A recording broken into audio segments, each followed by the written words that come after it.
Continuing with the Chapter 14 slides.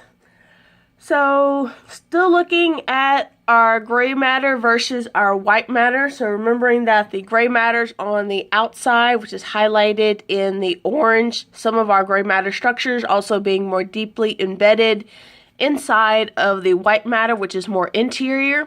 So, again, providing tracks or passages between different parts of our gray matter. So providing pathways to communicate between the different parts of our brain. Most of the volume of our cerebrum, so the big larger portion of our brain, is white matter. So again, our white matter is due to the myelinated nerve fibers, the myelin containing mostly lipid, which gives it the white coloring. Inside your white matter, you have these tracks, which are these bundles of nerve fibers. Again, they're pathways to different areas of your gray matter. The most superficial layer of your gray matter is your part of your cerebral cortex. That's your gray matter. In this portion is where you have neural integration. So you'll have the different information coming into your brain, and it gets shared with different areas of your gray matter. So therefore, using your pathways or tracks in your white matter to communicate between the different areas of your gray matter, so it's able to integrate the different levels of sensory information, able to make sense of the sensory information, and then give out commands as needed. Our cerebral gray matter is found in three places, so the most superficial layer being the cerebral cortex, the limbic system, which is a little bit more deeper embedded structure, and then your basal nuclei, which are even further, more deeply, deeper structures. So on the outside, your cerebral cortex, only 2 to 3 millimeters thick, so very thin, but it constitutes about 40% of our brain mass since, again, it's on the outside surface, so it's going to cover more area. Cerebral cortex contains about 14 to 16 billion neurons, so it's a lot of connections between your different areas, but again, a lot of processing of our information. The next gray matter structures are in the limbic system. So I'm going to point out some of the important structures in your limbic system. So here in the middle we have the corpus callosum, that area of white matter that creates that bridge between the left and right hemispheres. Above that is one strip or one gyrus of cortex, which is called your cingulate gyrus. Other areas, you have your medial prefrontal cortex. So your limbic system is involved with your emotional processing. So with your emotions being processed here, also this is your prefrontal cortex area where you're making your judgment. So for example, you're correctly expressing your emotion. The processing for that information occurs here.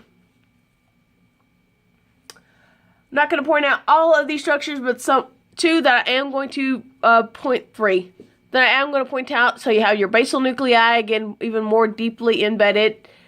The hippocampus, so it's given its name because it's supposed to look like a seahorse. So kind of like the head portion without snout. And the curved up tail portion, so kind of like your the seahorse is upside down. So those are actually a little bit more embedded into the sides. So not dead center, but more so in your temporal cortex. The last piece I want to point out is the amygdala, and it's involved in a lot of your emotional process. So hippocampus for memory, amygdala for the emotions. So your limbic system is in a very important center for emotion and learning. So I just pointed out in the picture the prominent components of it. So the cingulate gyrate over the corpus callosum, the hippocampus, so the one that looks like an upside down seahorse, plays a big role in forming of your memory. Amygdala, big role in forming of your emotions. So the limbic system and the structures involved with it have centers for both gratification and aversion. So taking in information from an experience, so what the memory is from the experience, whether or not the consequence of that experience was a good or bad one, so the emotion to it. And then deciding on whether or not engaging in this activity is something that's going to be good. So giving your body a reason to go after that action again. So going for gratification. So a sensation of pleasure or reward. So reminding you of, hey, you do that again, then you'll get a reward from it. So for those of you that's either worked with toddlers or have your own toddlers, when they finally learn to throw away a piece of tissue and you cheer them on, oh, good job for cleaning up, and then they'll find trash to throw away, they're already giving that, getting that connection between, okay, I do this action, I get a reward from it. On the flip side, you have aversion, so it's sensations of fear or sorrow, so some kind of consequence that's negative to a particular reaction. Like, maybe jumping off a wall, breaking your arm. Okay, you'd learn not to do that again because it's very painful to do so.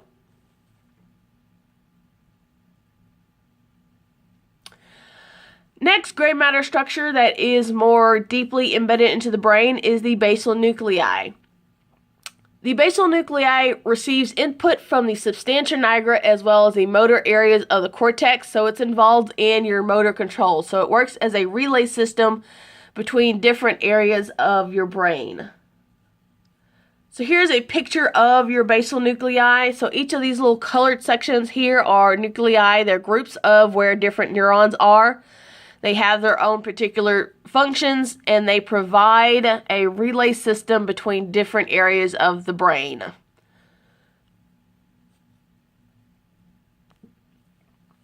Now we're going to move into more of the cool functions of the brain, something we can actually use, put our kind of hands around of thinking about some of the jobs that the brain does. So first topic is looking at is sleep. So our sleep occurs in what's called circadian rhythms. It's a rhythm that is set by not only hormones in the body as well as our light perception. So here's a little chart. No, this is not in your book. So as we sleep through the night, our urge or need for sleep decreases. And then about sometime in the morning, we eventually wake up. And as we go through our day, our need for sleep increases until we get to the point of where we finally just collapse and decide, hey, we got to go to sleep again. One thing about the circadian rhythm that's kind of interesting is this peak that happens during our afternoon time. So that kind of urge after lunch where you're like, man, I need some coffee. Or, for example, in some countries where they have the siesta during afternoon or an afternoon break so that they can relax a little bit, take a nap, so they're recharged so that they can continue throughout their day. Sleep is defined as a temporary state of unconsciousness where you can easily awake that person when stimulated. So unlike a coma where they're unconscious, but it's very difficult to awaken them. Stereotype posture, laying down, eyes closed. You can actually sleep with your eyes open. It's just that those people who do, they have to watch out for their cornea or the frontal surface of their eye from drying out. During sleep, what happens, at least in humans, is sleep paralysis. So there's an inhibition of muscular activity. So this prevents us from acting out our dreams. So if you've all seen those cute little videos of the dogs, they're asleep, and you see the legs just going because they're running in the middle of the field or they're chasing something down, they don't have sleep paralysis. So they tend to act out their dreams. We don't. There are 4 stages of sleep. So the first stage is stage 1, where you're kind of drowsy, not yet asleep, still kind of alert, but not really. There's actually changes that you can see in your electrical activity in your brain. So in this stage, you have these what's called alpha waves that will dominate in that recording, also called a EEG or electroencephalogram. Stage 2 is light sleep. So your brain activity goes down, so the waves of your electrical activity in your brain, not only less waves per second, but also the size of the wave increases. Stage 3 is moderate to deep sleep. So even larger waves of brain activity, but there's less waves per second. And then last stage is your deep sleep. Your muscles are very relaxed. Your vital signs are very low. So throughout this whole process, heart rate goes down, breathing goes down. So that's why some people, they like to have their either fan on, or they'll turn up the air conditioning a little bit so that it affects your breathing. So you end up slowing down your breathing, and it helps people to fall asleep. Okay, so stage 4, very difficult to awaken. Very low frequency electrical activity in the brain, also very large waves that are there. One special occasion that occurs during sleep occurs about a few times a night, where you go from either stage 3 or stage 4 sleep, jumping back up to stage 2. So when you jump back to stage 2, you switch into what's called rapid eye movement sleep. So if you ever seen someone, they're sleeping and then their eyeballs look like they're moving behind their eyelids, they're in rapid eye movement sleep. So the eyes move back around and forth. It's also called paradoxical sleep because the electrical activity looks like the electrical activity that you would see when someone's fully awake. Sleep is harder to arouse during this stage because during this stage you're having very vivid and long dreams. So your prefrontal cortex shuts off, so any kind of logic and reasoning shuts off. So this is why people can fly during their dreams. They can be swimming and then realize, oh wait, I need to breathe. But it's like, oh, I have gills. Knowing humans don't have gills, but your brain's not really functioning completely. So you just magically start having gills and you're able to keep swimming. So since your brain is, you're kind of in your dream, helping you to process what was also going on through the day, sleep paralysis is also stronger, so you don't act out your dreams. And lastly, your parasympathetic nervous system, so it's one of your autonomic nervous systems that helps your body to calm down, also causes your penile and clitoral erection during the night, as well as the constriction of your pupils. So with the constriction of pupils, it actually helps to keep you asleep. So one thing with your circadian rhythm, mentioned this earlier about the input of light helping us to determine our sleep patterns. So by reducing the pupil size, making them smaller, less light is possibly being able to go into our eyes, and therefore more likely for us to stay asleep. So speaking of light input, this is why, it's good to go outside a little bit.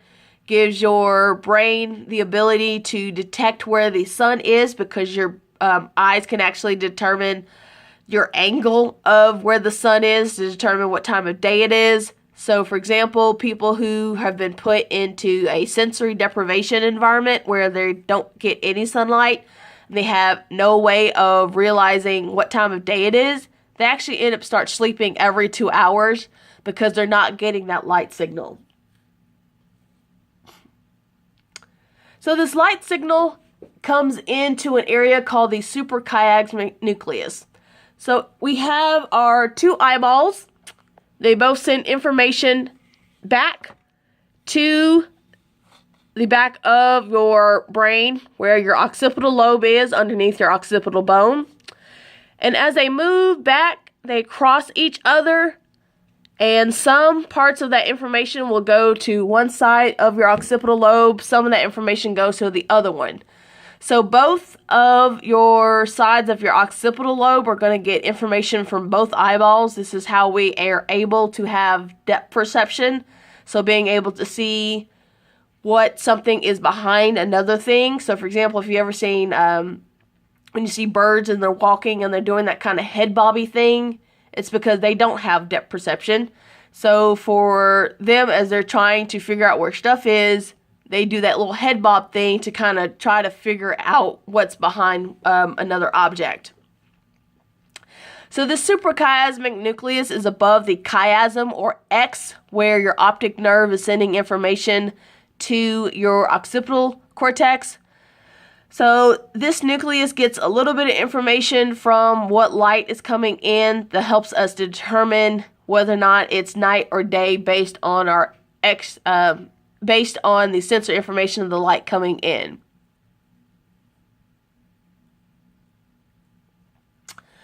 One of the good things about sleep is that it helps us to restore our body. So our bodies actually go through a healing step during sleep.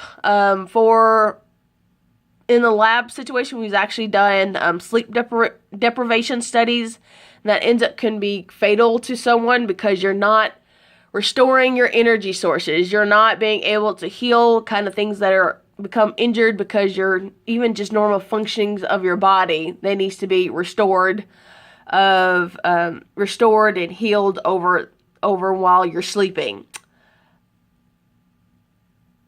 Also, benefit of your sleep is your rapid eye movement. Sleep can help to consolidate and strengthen memories. So sometimes as you're dreaming, you tend to dream about stuff that happened during the day. So as you're dreaming, what you're doing is your brain is trying to process that information. So this is why they tell you to not cram for exam, but to study over many days with good sleep in between, so you can help to strengthen what's in your brain so that you're not forgetting it once you hit class. Once you hit that exam, preferably just don't sleep in class. So the opposite case of sleeping is for wakefulness.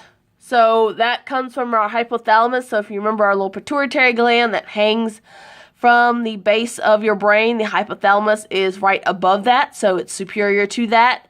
It produces a neuropeptide, which is a ligand chemical signal or neurotransmitter that will stimulate wakefulness. So helps one of the hormonal controls for our maintaining our sleep patterns. A problem with producing the orexin, for example, if you have orexin levels that are low, people who are narcoleptics who will tend to fall asleep for no reason, because those levels are low, they end up having excessive daytime sleepiness, and so therefore they're not getting that wakefulness signal from that hormone to tell them, hey, it's the middle of the day, stay awake. Moving on to cognition. So cognition is being able to take sensory information and make sense of it. Our cognitive functions are in the association areas of your cortex. So for example, in your parietal lobe, which helps us to attend to stimuli. So we get our sensory information into that postcentral gyrus. And then next door to that, we have our association areas that help us make sense of our of the sensory information that came in. We figured this out why the parietal lobe, well, the job that the parietal lobe has due to patients who've had lesions or some kind of damage to that area. So patients that have lesions in that area end up having what's called contralateral neglect syndrome. So for example, if I have a patient who has a lesion on their left parietal region of the brain, well, with your brain controlling the opposite side, so lesion on our left side, they will start to neglect stuff that's on the right side of their body. So they'll not pay attention to any stimuli coming into the right side of the body. Anything that's on the right side of what they're looking at, they're also will ignore it because their lesion's on that left side, and that's where we're getting that sensory information coming in. But because there's damage, then their patient's not able to make sense of that sensory information coming in on that opposite or contralateral side. Moving a little bit down below is the temporal lobe, and it helps us to identify stimuli. So lesions in this area causes what's called agnosia. So it's the inability to recognize, identify familiar objects. So for example, that is propagnosia. So the inability to recognize faces. And this is partially due to a little bit of association cross-wiring between, you have your occipital bone here, that's your visual center. So there's a little bit of cross-wiring between the temporal lobe and the occipital cortex. And a little bit from your sensory information from your parietal bone, so making associations in your temporal cortex, leading to whether or not you can remember, hey, oh yeah, that's that song from that movie, or yeah, that's that certain person's face, or yes, that's that person's voice on the phone. Able to identify something that is familiar. Frontal lobe, in the front, helps us to be able to think about the world, helps us to judge whether or not something is an appropriate behavior. So again, if I mention in teenagers, that's the part of the brain that is a little bit lacking on the myelination, so they're not as fast on making decisions on whether or not that's a good thing to do. So lesions in this area can cause changes to your personality as well as the expression of socially inappropriate behaviors. So here are some examples of those defects. So on this side we have our contralateral neglect. So this patient has a lesion on their left side of their brain. No, they have a lesion in the right side of their brain because they're ignoring the left side of, for example, their visual field. So in this patient, this is the model that they were shown. They're told to draw it. They ignore the left side because their lesion is on the right side of the brain. So remember the contralateral side. Down here, opposite case, the lesion is on the left side of the brain. So contralateral to that. No, sorry, same concept. So this could be the same patient. So lesion is on the right side of the brain, so opposite side is ignored. So this person ate half of their plate. They ate what's on the right side, but they ignored what's on the left side of the plate because their lesion is on the right side of the brain. So ignoring the left, which is opposite where that part of their brain is receiving information and making sense of that stimuli. Another famous case, and if you've already taken psych, you've already heard of this guy, or when you do take psych, you'll hear of this guy. Very famous case. Phineas Gage was kind of your model citizen before his accident. He was a railroad worker. He used to set off detonation charges using these very long spikes, so making, blowing stuff up for the railroad. In his situation, something happened, something went wrong with one of the charges. That spike ran up through his brain. So this is actually his real skull. So this runs up through his eye, so he loses his eye. He also loses his part of his frontal cortex, so damage to that area. So he goes from being model citizen to not being able to be organized. He goes from everyone loving him to having a bad manners, because he's not able to make good judgment. So there's still a positive end to his story. He ended up becoming a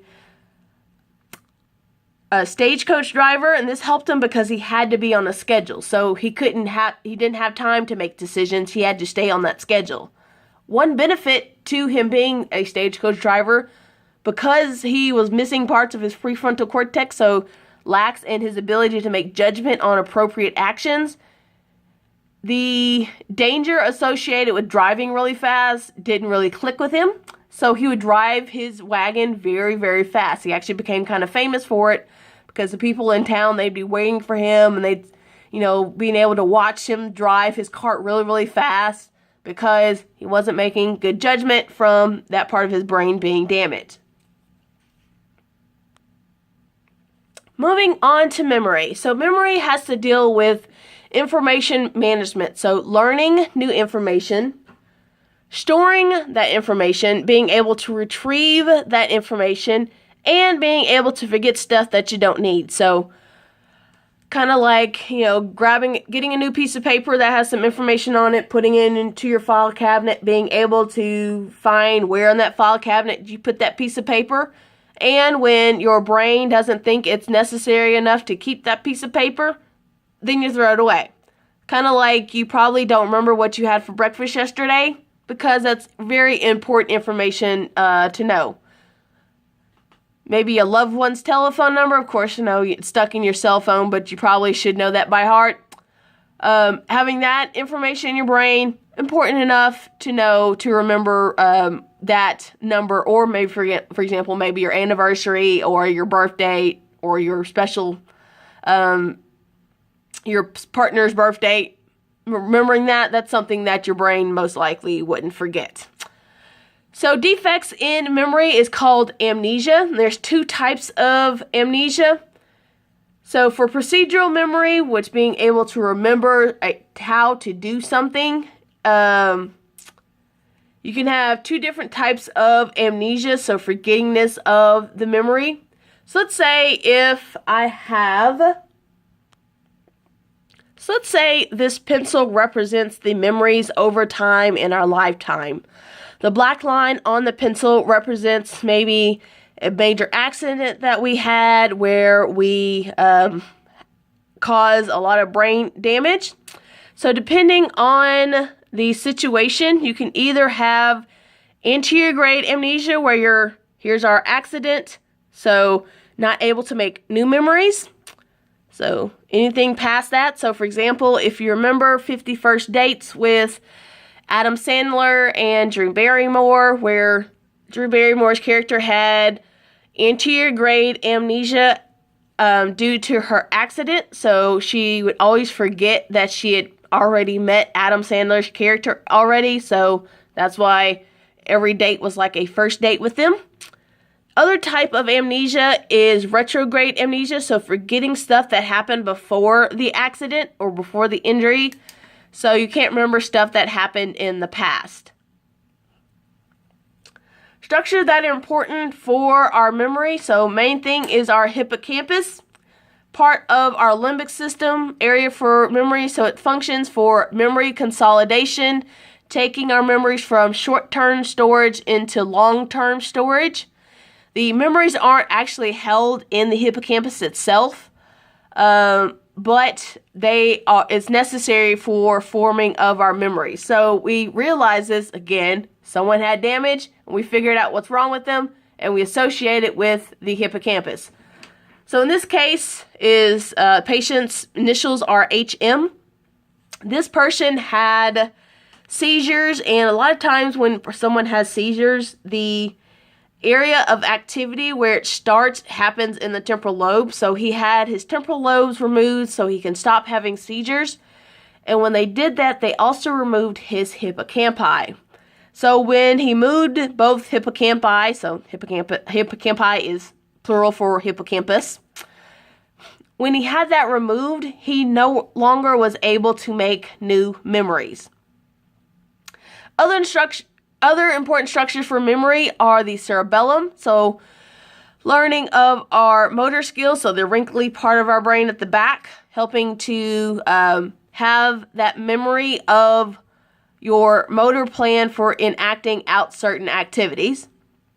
And then also your amygdala, so it plays the role in the emotional side of your memory.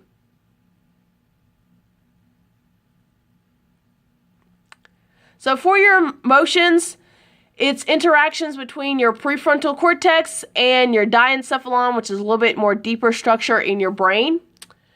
So for your prefrontal cortex helps you to determine the correct expression of your emotions. So for example, you're at work, you have a coworker that maybe irritates you to no end, but your prefrontal cortex reminds you that you're at work and therefore you can't express your emotion about this coworker the way you want to. Also, for our different feelings, they arrive from the hypothalamus. So remember that portion of the brain that's above the little hanging pituitary gland, as well as our amygdala, which is one of that deep gray matter structure part of our limbic system. So last one for our part 2. So amygdala receives input from all of our different sensory systems. So it plays actually a role in fear, mostly major role in fear, dealing with our level of our food intake, so hormonal control with sexual behavior, as well as paying attention to new or novel stimuli. So with the amygdala, some of the output goes to our hypothalamus to influence control over our somatic, so more exterior surfaces of our body, our motor, so skeletal muscles there, as well as our visceral motors systems, which is the muscles that are involved with our internal organs.